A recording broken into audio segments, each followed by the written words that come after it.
Muli po ay narito po ang inyong lingkod, Balintataw ng Agila, sa inyo po ay nagpupugay. Isang magandang araw po sa inyong lahat, mga kapatid, mga kaibigan. Ngayon po ay muli ko po kayong hahandugan ng isang tula. Sana po ay inyong maibigan. Kung sakali po na inyo pong naibigan ang mga tula na ginawa ko, huwag naman po sana ninyong pagkaitan ang inyong lingkod ng kunting tulong. Mag-subscribe naman po kayo, mag-like, at sana po mag-comment po kayo. Napakahalaga po ng inyong comment kasi po yan po ang pinakabakas po ninyo na para po mapuntahan ko rin po ang inyong bahay. Ayan. Ngayon po, sisimulan ko na po ang aking pagtula at ang pamagat po ng aking tutulain, matalino raw. Dito sa aming barangay, sa barangay na mahangin, kapag araw na ng linggo, umpo ka na ng magaling. Mayroong kunting iniinom, hindi naman naglalasing, pampagana sa pagkwento, mga kwentong mahahangin. Wala namang napipikon, lahat sport walang praning, kaya ikaw'y kakabagan kapag dito ka nang galing. Ang lahat ng naririto, pawang mga mahahangin, si Kulas ay si Tornado, yan ang alias kung tawagin. Si Isko ay alias Bagyo, ang lakas ng kanyang hangin.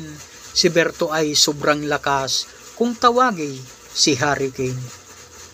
Ang lahat ng taga rito, may alias at mga turing, balintataw ng Agila, super typhoon kung tawagin. Atin na pong pasimulan, kwentuhan ng mayayabang, si Berto ang mauuna, tayong lahat ay mag-abang. Si Berto ay tumayo na, handa na raw siyang lumaban, siya raw ay walang takot at wala pang inatrasan. Bubumbahin niya ng hangin, kung sino man ang humadlang, tayo raw ay kumapit na't kanya na raw sisimulan. Sa galing ng aking anak, tiyak na wala ng papantay, pagdating sa pag-aaral, siya na yata ang number 1. Sa lahat ng kanyang subject ay perfect ang kanyang exam at maging sa recitation ay hindi siya mahigitan. Hindi siya maungusan kahit anong aspeto yan, ang general average niya ay 98 lamang naman. Wala yan sa aking anak kay Mang Kulas na binanggit, kung talino ang usapan, ang anak ko ang mas higit. Sa kanilang paaralan, wala ditong makadaig, siya pa nga ang panlaban sa lahat ng mga contest. Hindi pa siya natatalo, hanggang ngayon undefeated, ang average niya lang naman ay 99 na mahigit. Ang lahat ng naroroon, nagpalakpakan ng tudo, sabi nila'y tiyak na raw, si Kulas na ang panalo.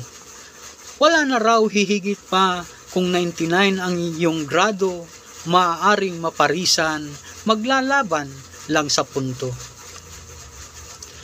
Matalino si Mang Kulas, di sinabi tiyak na punto, upang hindi makalamang, nagnanais na tumalo. At ang lahat ay nagulat, nang tumayo si Mang Isko, kanila raw mga anak, mga panis, wika nito. Pagkat ang kanya raw anak, ang tunay na matalino, manang-mana raw sa kanya, ang naturang anak nito. Huwag kayong mabibigla, kung grado niya'y sabihin ko, ang grado niya'y 75, may hihigit pa ba dito? Ang lahat ay nagtawanan, si Mang Isko ay kinutya. Grado raw ng kanyang anak, mababa at pasang-awa. Sagot naman ni Mang Isko, paano magiging mababa? Half day lang siya kung pumasok ang anak niya sa eskwela. Paano raw kung anak niya ay pumasok ng whole day na? Tiyak raw na 150 ang grado ng anak niya. Salamat po mga kapatid. Sana po inyong naibigan.